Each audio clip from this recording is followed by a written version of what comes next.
111. Бүгдэн чинь шөнийн мэд одоо Токиогийн цагаар шөнийн 1 цаг 44 минут болж байна. Тэгээд өнгөрөгч 2 өдрийн өмнөх шөнийн 3 цаг 50 минутын үед манай пэйж дээр хүн итгэхийн аргагүй 11 пост орж ирсэн. Тэгээд талаараа хүмүүс яг ямар утга учиртай, яг яах юм, яг юу хийх юм, яг гэдэг талаас их олон хүмүүс асууж байгаа болохоор энийг дэлгэрэнгүй тайлбарлах үүднээс өнөөдөр хэрхүү бичлэгийг хийж байна. Welcome to Halabrain Code.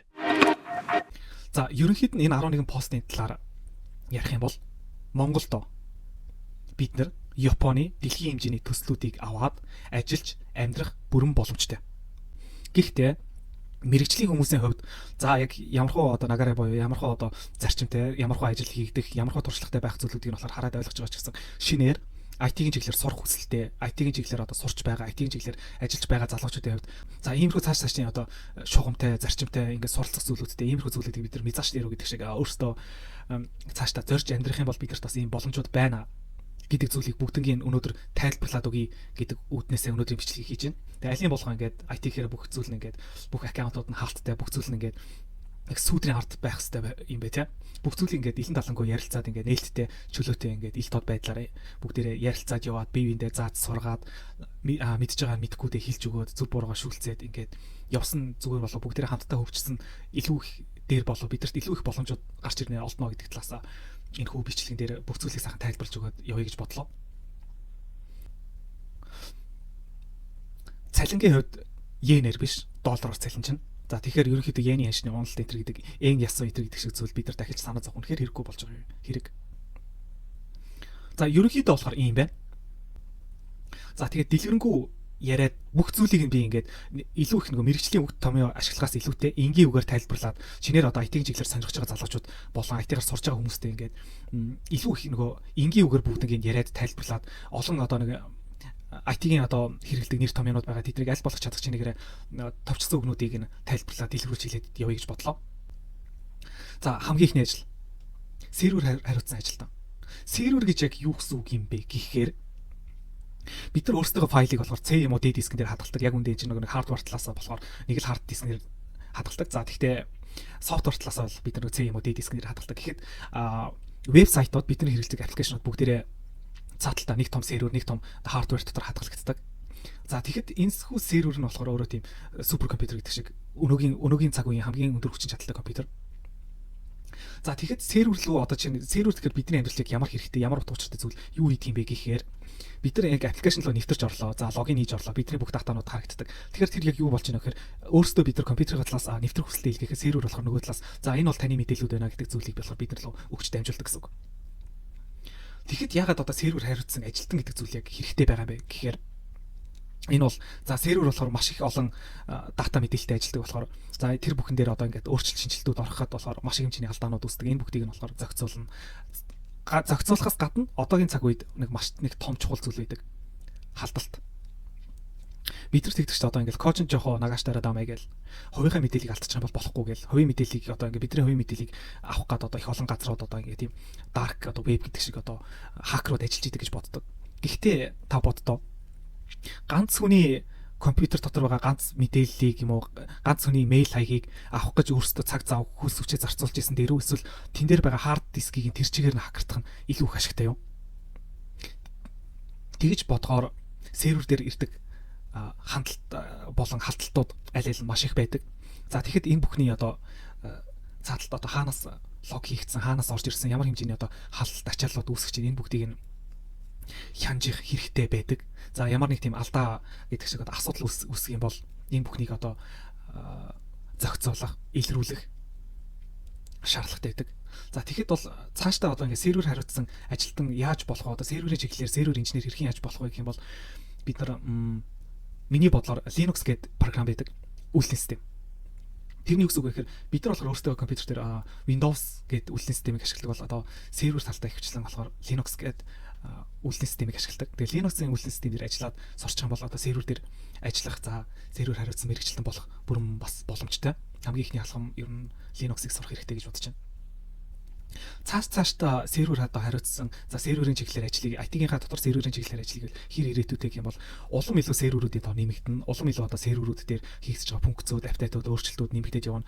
Эсрэгээр нь одоо серверийн одоо аюулгүй байдлыг хамгаалах чиглэлийн ажлууд ч гэсэн энийгээ дагаад засвар үйлчлэгээний чиглэлийн ажлууд, за өөрчлөлт шинжилгүүдтэй холбоотой ажлууд бүгдээрээ бас нэмэгдээд явна. Тэгэхээр серверийн чиглэлээр суралцах хэрэгтэй бол Linux-ыг эхний ээлжиндээ сурах хэрэгтэй болов. За тэгээд цаашдаа ингээд attack буюу cyber security-гийн талаас суралцаад явуул их хэрэгтэй гэж боддог. За тэрнээс бос жижиг сажиг ингээд жоохоо гэдэг шиг зүйлийг нь болохоор та угаасаа манай пэйж дээрээс харчиж байгаа болохоор одоо цалин болон одоо төлбөрийн нөхцөлийн тэрийг гэдэг зүйлсийг болохоор орхиод яваа. Тийм. Тэгээ нэг зүйл манайх зуучлалын хүлс гэж авахгүй.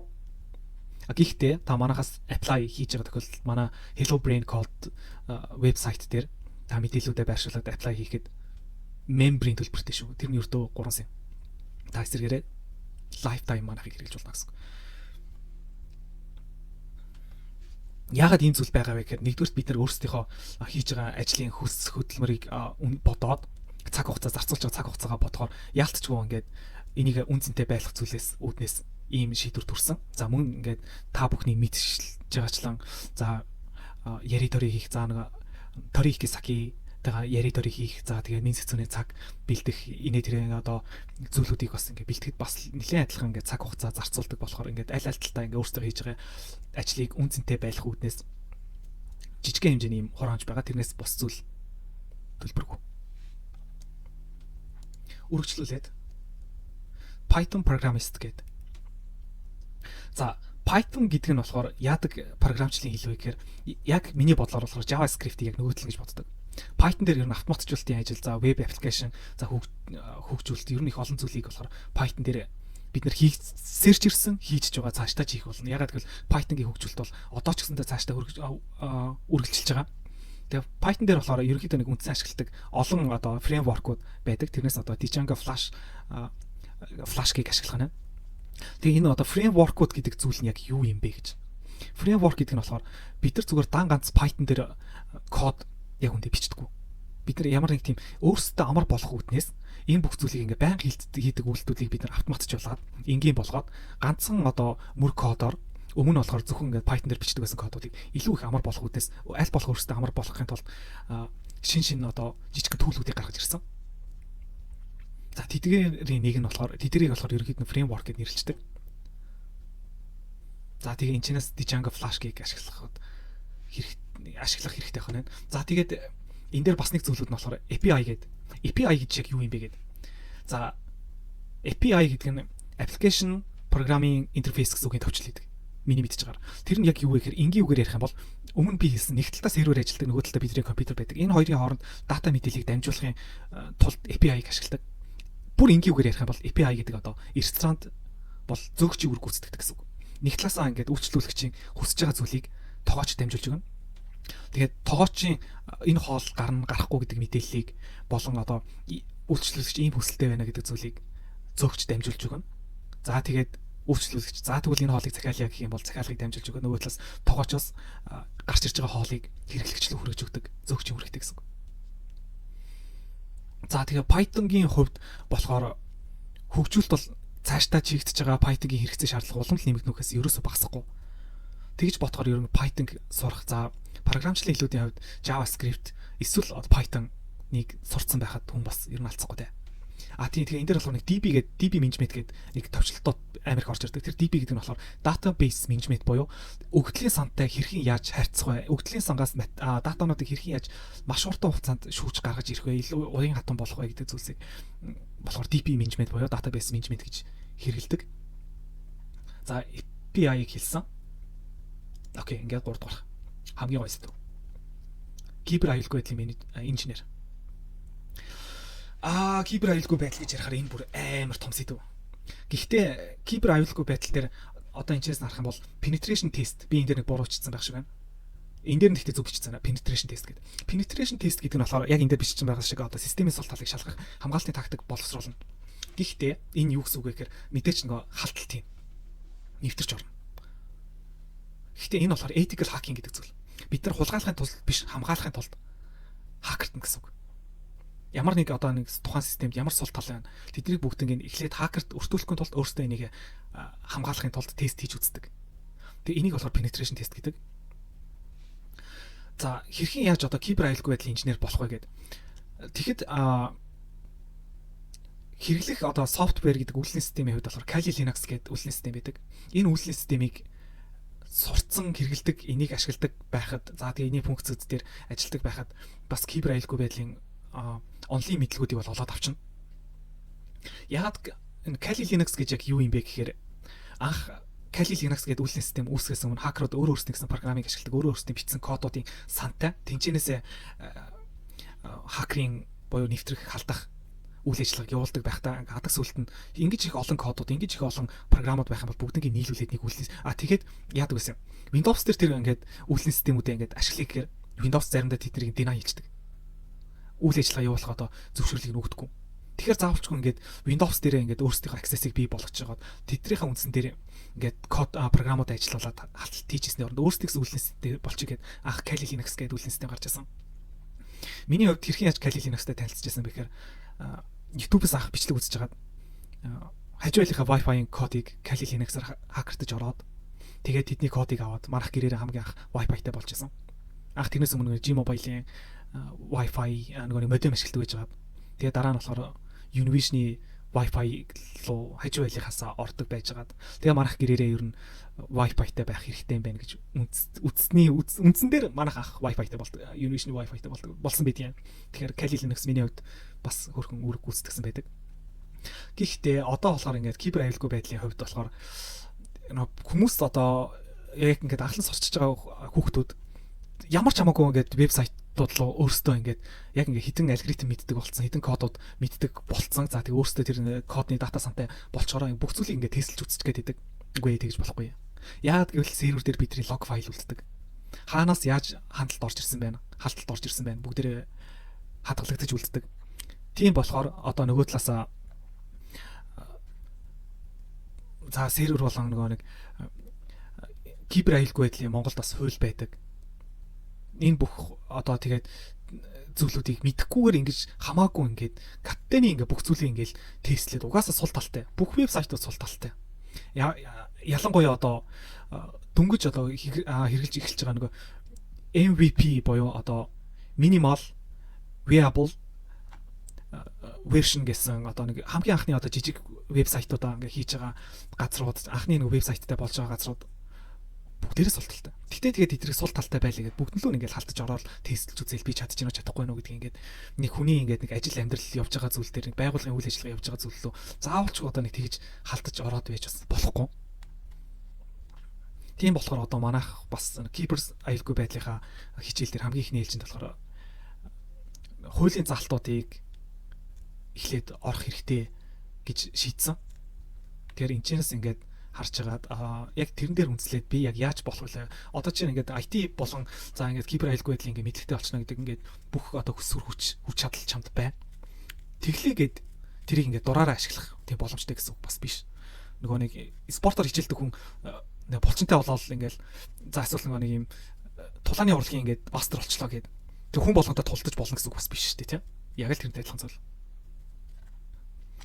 За тэгэхээр энд орж ирж байгаа ажлын хувьд болохоор кибер аюулгүй байдлын хувьд та бүхэн цалингийн хардаа $4,000-аас $8,000. Яагаад иймэрхүү одоо ethical hacking хийдэг ажлын байр улам илүү нэмэгдэж байгаа вэ гэхээр интернетийн хөгжил болон AI-ийн хөгжлийг дагаад халталтын арга барил нөгөө талд одоо сүүдрийн ертөнцид улам илүү хөгжиж байна. Улам илүү их өндөр болж байна.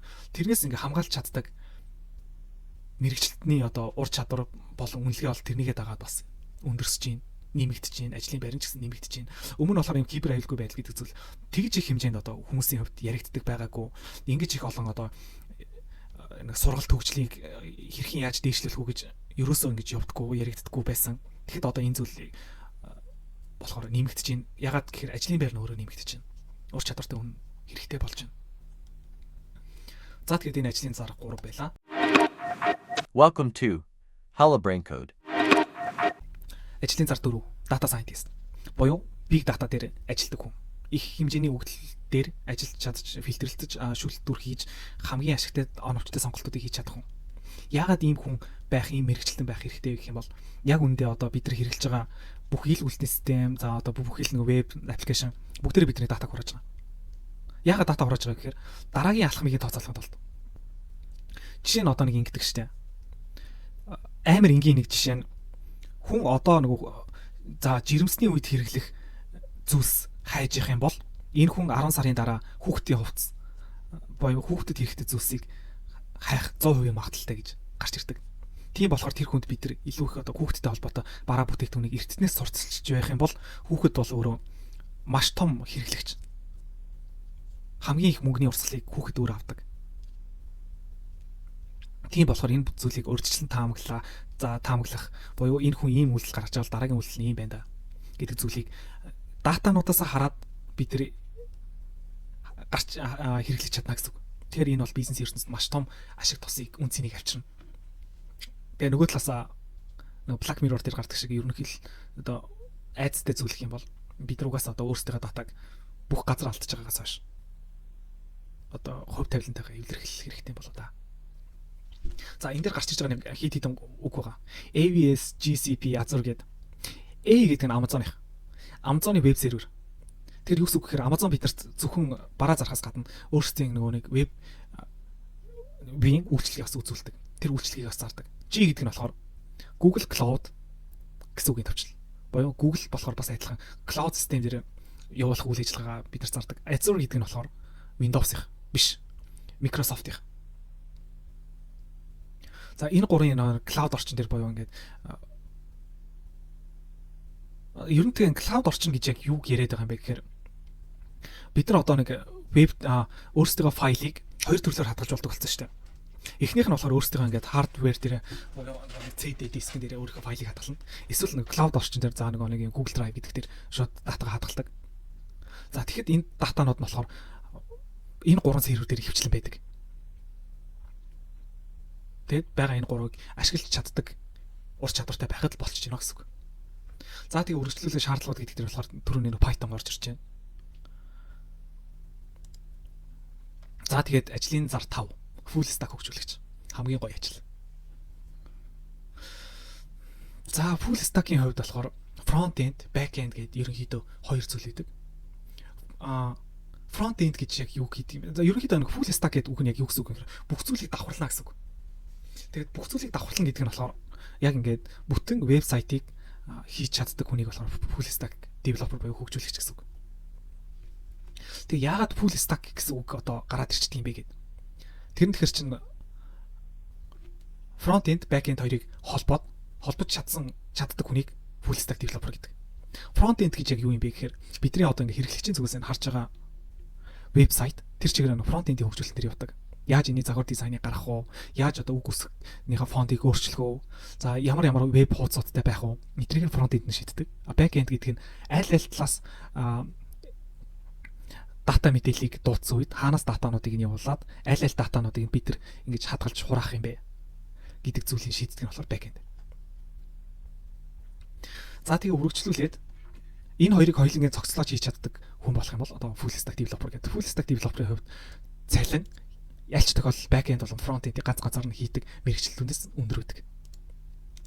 Тэгээд цаашдаа full stack хөгжүүлэгч болохын тулд одоо цаашдаа full stack developer-ийн ер нь ажлын байр байх юм уу? Одоо чинь AI гараад ирлээ гэхэд ер нь бол AI код generate хийж өгч чадна уу гэхээс ер нь full stack-ийн хуваар бүх зүйлийг одоо хийхэд яг IT инженер өөрөө гараар хийх ажил бол маш их байдаг. Тэр бүх зүйлийн апдейтуудыг тэр бүх зүйлийн өөрчлөлтүүдийг болохоор AI болохоор бүгдийг нь өөрөө хийж чадахгүй. Яг гэвэл AI тэр өглийн сан байхгүй бол. Одоо жишээ нь серверүүдийн хувьд өөрчлөлт орчлоо гэвэл тэрийг AI мэдэхгүй. Хэнийг хүн асуухгүй бол хэнийг хүн AI-д ингэсэн шүү, ийм зүйлүүд нь өөрчлөлт орсон шүү гэхийг хэлж өгөхгүй бол AI өөрөө мэдэхгүй гэсэн үг. За тэгээд энэ AI ер нь код генерate хийж өгч чадна. Гэтэ эцсийн зорилго яг юунд хүрэх гээд байгаа юм бэ?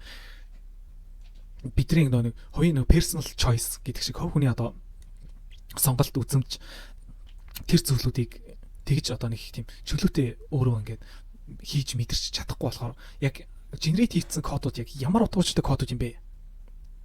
Энэ кодууд цаашдаа яг юунд хүрэх гээд байгаа юм бэ? Алийг нь аваад алийг нь гээх юм бэ гэдэг бүх шийдвэрийг IT инженер л гаргана. Тэгээ IT инженер AI-г лидийн чиглүүлнэ. Эцсийн нүдээ ийм зүйл болгоно гэдэг шиг баг AI-г менеж хийж явна. Тийм болохоор эцсийн дүндээ кодыг бичгээс илүүтэй кодыг уншиж чаддаг. Тэгээд бүрэн ингээд системийг одоо архитектор хийж зохион байгуулж чаддаг хүн хэрэгтэй. Энэ зүйл болохоор хизээч хоцрохгүй. AI гэхдээ бидний хувьд бол анхны зүйл биш. Инээс өмнө бид нар нэг нь бичээд гоё код бичдэг юм бол тэрийг GitHub дээр хуваалцдаг. За эсвэл Stack Flow дээр хуваалцдаг. Яг л тийм байсан.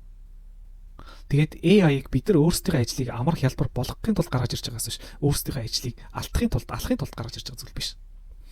Өмнө бид нар код бичгээд маш их цагийг ер нь 190% код бичгтээ зарцуулдаг гэсэн бол одоо эсрэгээр нь бид нар бүх зүйлүүдийг зохион байгуулахад илүү уян хатан системтэй болохын тулд бүх функцүүдийг менеж хийхин тулд бид нар илүү төвлөрч ажиллаж байна.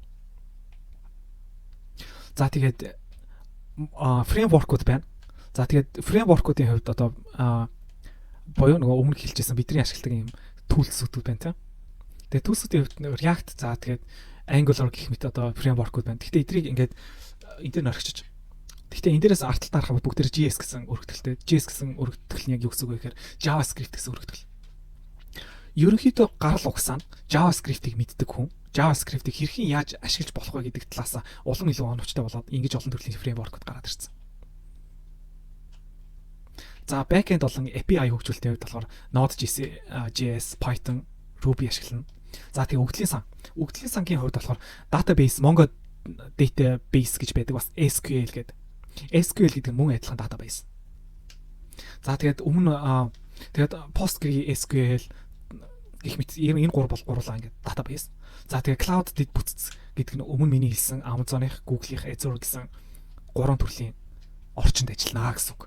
Сервер дээрээ бид нар ингээд бүх файлуудыг хуулж тавих, хинчнээсээ organize хийхэд энэ гурыг хэл. Одоо ингээд бүх зүйлийг ингээд тайлбарлаад ингээд үе шаттай тайлбарлаад ирэхээр яг энэ зүйлүүдийг ингээд ойлгох гээд илүү амар болж байгаа гэж найдаж байна. Тэгээ сүүлдээ саях болохоор эхлээд full stack developer гэсэн бол одоогийнх нь дараагийнх нь агсан төвшний full stack developer. Энэ агсан төвшнийх гэдэг нь болохоор микро серверийг ажилуулна. За энэ микро сервер гэдэг зүйл амар гоё заяа. Бид нар бүх зүйлийг ганцхан серверээс дуудаад бүх вебсайтыг тэр чигээр ганцхан сервер дээр ажиллуулж хагаад нэг алдаа гарах юм бол тэр чигээрээ сервер зогсож чинь бидний вебсайт харагдгаа болчихно гэсэн үг. Тэгэхээр нийтдээ вебсайтыг одоо хэрэглэгчийн хэрэглэх тал, дата сангаа бүрдүүлэх тал, за сургалтынх, за тэгээд үйлчлэгийн төлбөрийнх гэсэн хэсгээр олон хуваах юм бол тэгээд тус бүрийнх нь кодуудыг нь тус тусд нь оруулаад өгчих юм бол нэг хэсэг нь ажиллахгүй байсан ч гэсэн вебсайт харагдчихжээ, ажиллаж илвэ. Тухайн хэсгээс бус хэсгүүд нь. Тэгэхээр энэ микросервис гэдэг зүйл боёо жижиг хэсгүүдэд хуваацсан байгаа сервер гэдэг зүйлийг ашиглах юм бол маш их буянтай. За тэгээ архитектор төлөвлөх гэдэг нь болохоор юу гэсэн үг гэхээр бүх зүйлийн уялдаа холбоо хаанаас хэрхэн яаж явж байгаа вэ? Тэгэхээр энэ архитектор гэдэг зүйлийг одоо энэ чинь саруулъя. Хаанаас одоо хэрхэн яаж энэ дата мэдээллүүд бие биентэйгээ холбогдож байна гэдэг яг энэ зүйлийг болохоор архитектор гэж нэрлэдэг.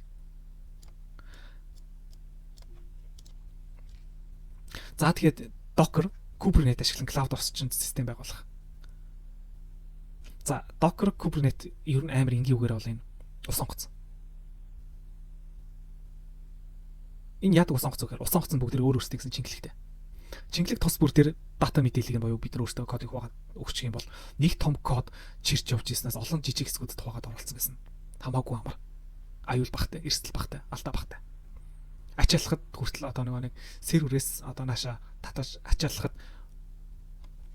нэг том юм өсөр юм ингээд ирж ирснээс олон жижиг юм ирүүл ингээд хэрэглэхэд хялбар. За тэгэхээр тэрэн дээр нэг жишээ нэх юм бол нэг lazy гэдэг функц үүдэг. Тэрний үгс үг гэхээр хэрэглэгчийн зүгээр харж байгаа эсгэл генерейт бос эсгүүдийг нь би дараа нь хожим татнаа гэсэн үг. Тэгэхээр ингээд нэг дата багтаа үед энэ төр алууны зүйлийг бид нэг хэрэглэхэд амар энгийн байдлаар бүгд гараад ирдэг. Шүлжим байсан ч гэсэн. Тэр нь ингээд бүгдээрээ ингээд хуваагдаад орцсон хамгийн хэрэгтэй зүйлийг хамгийн түрүүнд оруулаад ирээд бос зүйлийг хүн хараагүй зүйлийг нь хожим хойно татъя хүн харахаар нь татъя гэсэн утгатай. За тэгээд DevSecOps гэдэг энэ болохоор юу гэсэн үг вэ гэхээр development за security гэсэн үгийн товчлол OPS гэдэг нь болохоор operation гэсэн үгийн товчлол. Тэгэхээр ингээд хөгжүүлэлт аюулгүй байдал үйл ажиллагааг хянж удирдах системүүдийг ашиглан хамгаалтын функцүүдийг нэгтгэх аюулгүй байдлыг бүх талаас нь хамгаална гэсэн.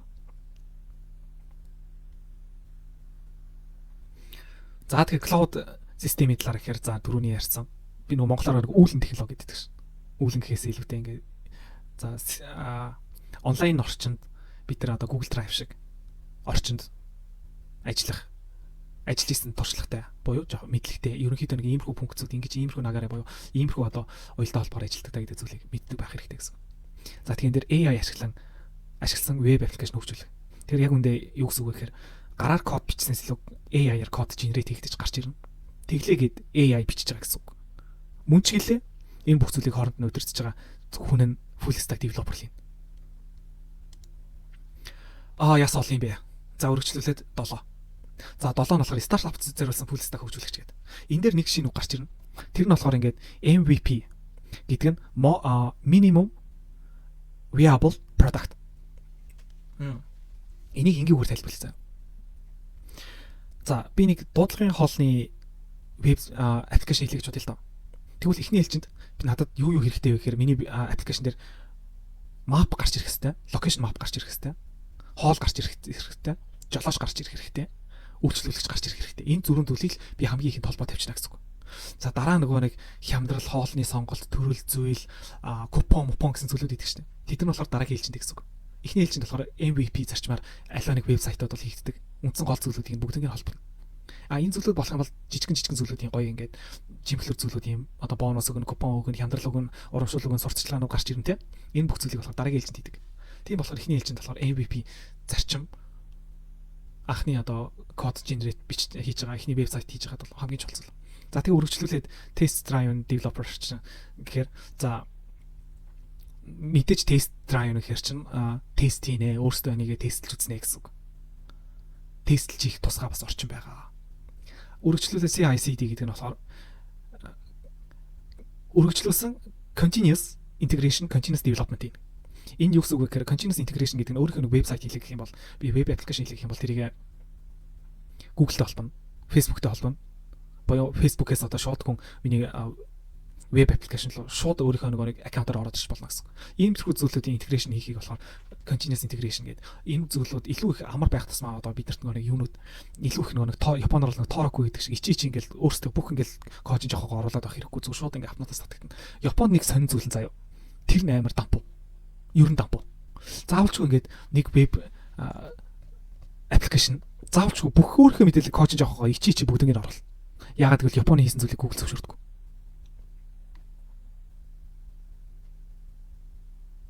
Дампуугаад. За үргэлжлүүлээд continuous development хийнэ гэдэг. Энэ болохоор ерөнхийдөө ингээд нэг вебсайт ингээ ихний байдлаар гарсан бол тэрний алдагдсан. За шинэ өөрчлөлтүүдийг хийн. Хүмүүс яг ямар байдлаар хэрэглэх юм бол илүү их зохимжтой байна. Ямар функцүүдийг илүү сайжруулах, ямар функцүүдийг баг хасах уу гэдэг зүйлийг боёо ингээд хөгжүүлэлтийн ажлыг баг ерөнхийдөө бол 1-3 жил тасралтгүй юу хийдэг, үргэлжлүүлээд ч хийдэг бид нар. Мөнхийн л хийдэг дээ. За agile хөгжүүлэлтийн аргачлал туршилт agile гэдэг нь болохоор илүү уяатай байдлаар нэг төрлөөр хийж үзэж байгаа болохгүй нөгөө төрлөөр хөл хийнэ гэсэн үг. За стартап орчинд ажиллаж байсан туршлагатай бол гэдэг нь өөрөө илүү нөгөө шин санаа гаргахад за ингэж явуул зүгээр юм болов гэдэг шиг байдлаар өөрийн нэг санал бодлыг нэлээд хувь нэмээр оруулдаг байх юм л дээ. Окей, үргэлжлүүлээд ажлын зар 8. Cloud технологийн full stack хөгжүүлэгч. За ажлын агуулгыг харах юм бол өмнөхтэй адилхан AWS буюу Amazon Web Server дээр за Google Cloud Function-ыг ажиллана. Тэгээд serverless архитектурын төлөвлөлт. Serverless гэдэг нь server байхгүй гэсэн үг биш. Сервер дээр бид нар гараар тохируулах ямар ч хэрэг байхгүй гэсэн. Зүгээр л бид нар кодоо ингээд апплод хийгээд оруулчихад тэгэл болоо. Тэгээ энэний гой зүйл нь автоматар серверэнд тэлж идэг. Бид нар хэрэг хэмжээний хэрэглэгчтэй байна. Хэрэг хэмжээний датаас оруулж идэг. Төдий чинээгээр шууд автоматар бүх зүйлүүд нь ингээд өөрөө кодоо таниад кодоосоо бүх зүйлүүдийг татчих аваад за нэг иймэрхүү награтын зүйлүүд байх нь да гэдэг нь автоматар гарч ирнэ. Гэхдээ энэний нэг салтал байдаг. Код ажиллах болгонд бид нар мөнгө төлнө гэсэн үг. Хэрэглэгч нэвтрэх болгонд бид нар мөнгө төлнө гэсэн үг. Тэгэхээр нэг serverless зүйл нь том байгууллага, том компаниудын хувьд сонирхолтой сайхан зүйл болохоос ш жижиг газруудын хувьд тэгээд нэг код ажиллах болгон төлбөр төлнө гэдэг жоохон онцгой л дээ. За үргэлжлүүлээд ажлын байр 9. Кибер. За мөн адилхан penetration testing туршлагатай. За тэгээд маш олон улсын гэрчлэгээнүүд сертификатууд байдаг. Мэргэжсэн би үнэхээр энэ зүйлүүд яаж ч орч нэвтэрч хандаж яаж ч энэ зүйлийн хамгаалтыг хийж чадна гэдэг зүйлийг өөрөө батлахын тулд бид нар кибер аюулгүй байдлын хувьд болохоор security сертификатууд бол байдаг. За энэ хүү сертификатуудыг авсан байх юм бол давуу тал болно. За тэгээ incident management гэдэг. Энэ дээр бол дандаа backup төлөвлөгөөтэй ажилладаг. За тэгээд forensic inspection гэдэг зүйл бас кибер аюулгүй байдлын үед гарч ирдэг. Ямар нэг хакерын дайралтанд өрөлтлөө гэх юм бол хакераа судална гэсэн үг. Хаанаас дайрсан байна? Хэрхэн яаж дайрсан байна? Яагаад дайрсан байна?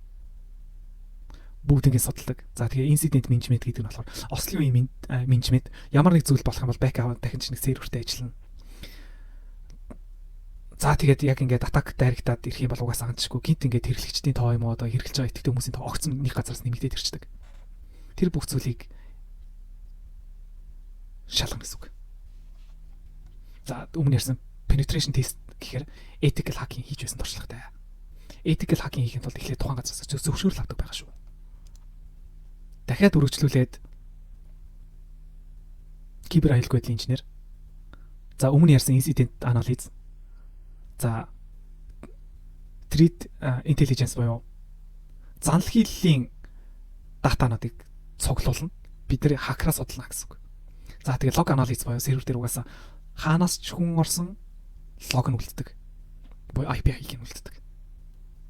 За тэгээд forensic буюу юунаас болоод энэ зүйлүүдийн алдаа гараад хаанаас энэ алдаа нь харагдаад хаанаас эхэлтэй байна гэдэг бүх зүйлийг цаг хугацааныхаа дарааллаар уялдаа холбооны дарааллаар бүгдийг нь задлж гаргаж ирнэ.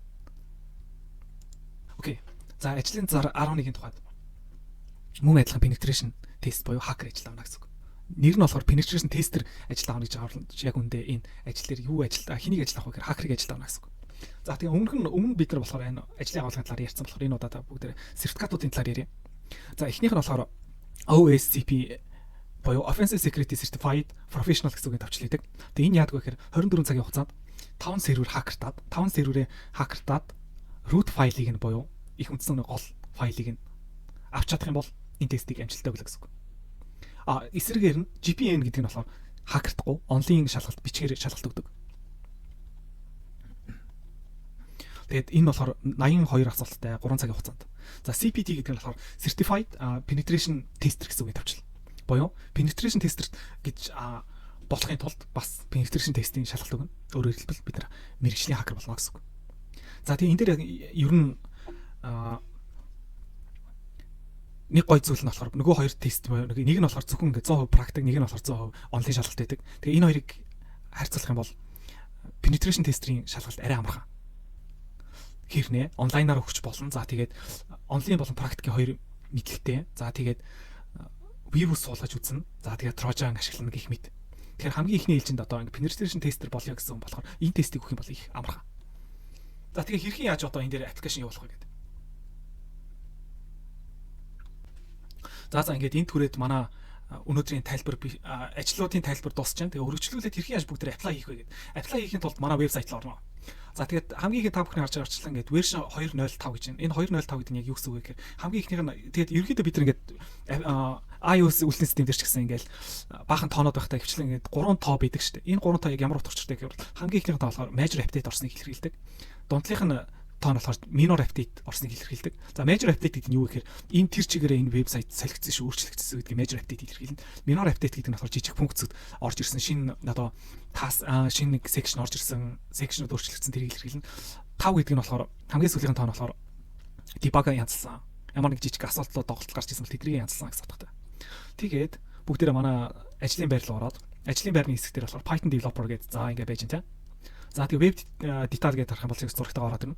За тэгээ энэчнээс бид нар apply now гэж орчихно.